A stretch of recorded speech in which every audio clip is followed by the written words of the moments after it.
uma expressão latina que significa quem se beneficia. Nessa segunda parte, nessa segunda temporada do videocast, o crime de 1 trilhão e 200 bilhões de reais, eu vou te falar sobre isso, sobre essa trama, sobre quem são os beneficiados diretos deste crime e quem são os atores secundários e o porquê eles agem dessa forma. Eu tentei diversas vezes levar esse tema à imprensa nacional e, por motivos que também eu vou colocar aqui para você, as minhas tentativas foram todas absolutamente infrutíferas. Acontece que eu tenho bons amigos na imprensa nacional e esses amigos me apontaram caminhos fora do Brasil. E isso fez com que a minha rede de contatos na imprensa internacional crescesse com força, porque é muito diferente quando você fala com um repórter indicado por outro.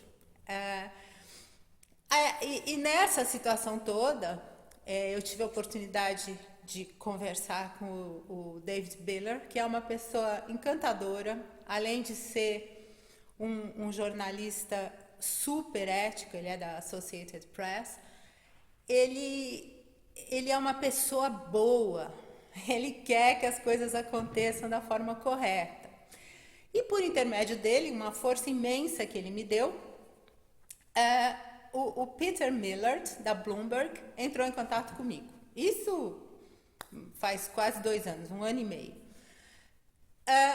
Com o Peter, eu tenho uma relação aí, nesse tempo todo, onde, evidentemente, ele queria acreditar no que eu estava falando, dada a veemência com que eu apresentei os fatos, mas é muito difícil acreditar que existe uma pessoa num país inteiro denunciando um crime de 1 trilhão e 200 bilhões de reais, chamando ministro, almirante, diretor da ANP, presidente de banco, a maior bolsa da América Latina, que é a AB3, instituições como Unicamp, como Embrapa, como FGV, de coniventes nessa associação criminosa, de participantes dessa associação criminosa, em um programa governamental que gera falsos créditos de carbono. Eu entendo perfeitamente a posição dele. Tanto é assim que entre a nossa primeira conversa e a matéria que saiu em junho, no dia 28 de junho de 2022, passaram-se 8 meses. Há que se esclarecer também que facilita muito para esses bandidos o fato do mercado de carbono ser uma coisa nova. Não é uma coisa... Para mim é explícito, não só para mim. Não só para mim. Tem um pessoal aí das instituições científicas que eles sabem exatamente o que eu estou fazendo. E isso é muito pior. Porque um banqueiro não entender direito o que é um crédito de carbono é uma coisa. Ainda que eles tenham se omitido de investigar, apesar do meu currículo, apesar de eu atuar nessa área há quase 20 anos, apesar de eu fazer parte de um grupo seleto da ONU que audita as certificadoras de crédito de carbono. Mas dá para entender. Um banqueiro não tem essa noção. Agora, um cientista do MME, da ANP, da Embrapa, da Universidade de Campinas, da FGV, da Fundação Getúlio Vargas, aí é outra coisa.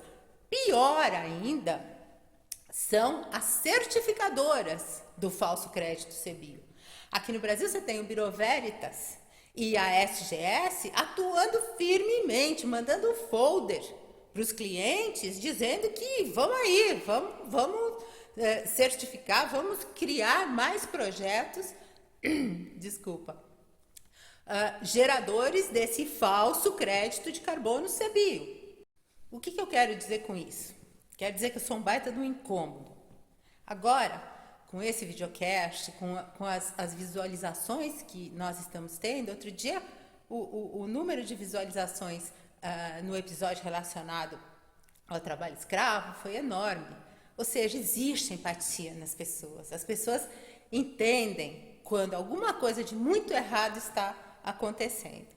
E eu passo a ser um tremendo incômodo, né? Ninguém pode me processar, porque se eles me processam, eles me dão um palco. Porque eu vou provar que o crédito é falso. E vou provar isso facilmente, não é difícil. Então, o que eles têm que fazer? Eles têm que exercitar a musculatura que eles têm, né? Então, para você ter uma ideia, no dia, na semana que saiu a matéria do Peter na Bloomberg, o Ministério de o Ministério de Meio Ambiente e Ministério da Economia criaram um mega evento no Rio, mas assim, que brotou que nem cogumelo na Tailândia depois da chuva. Com um monte de gente do mercado, criando o mercado global de carbono. Olha a apoteose mental, né? E foi um negócio patético. Por quê? Porque isso era para obnubilar o brilho ou o impacto da matéria do Peter. Só que não deu certo. Não deu certo. Por quê? Além de tudo, o falso crédito de carbono, ele não tem nenhum tipo de legislação incorrente sobre ele. Pelo menos foi essa a resposta que eu recebi da CVM, quando eu acusei o processo de pumping. Porque eles estão inflando artificialmente o preço, agora estão mantendo em torno de 90, 100 reais, fazendo negociações entre eles. É uma coisa muito conhecida nas bolsas, no mercado bursátil, o pumping. E eu denunciei isso à CVM, e a CVM falou, não é nosso papel atuar sobre isso. Desculpa. A B3 comercializa falsos créditos de carbono, cujos preços são inflados através de pumping, e não é o órgão que fiscaliza a B3 que tem que tomar uma providência? Estranhíssimo. Nesse mesmo dia, o então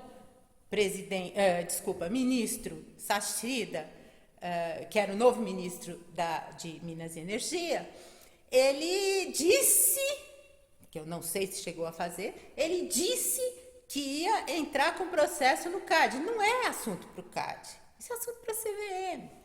Então você tem um falso crédito de carbono que é negociado na maior bolsa da América Latina, que é escriturado por 2 bancos de primeira linha, Bradesco e Santander, cujos créditos falsos, que assumidamente a Daniela Conde, diretora adjunta da ANP, reconheceu que esses créditos são inventados por eles.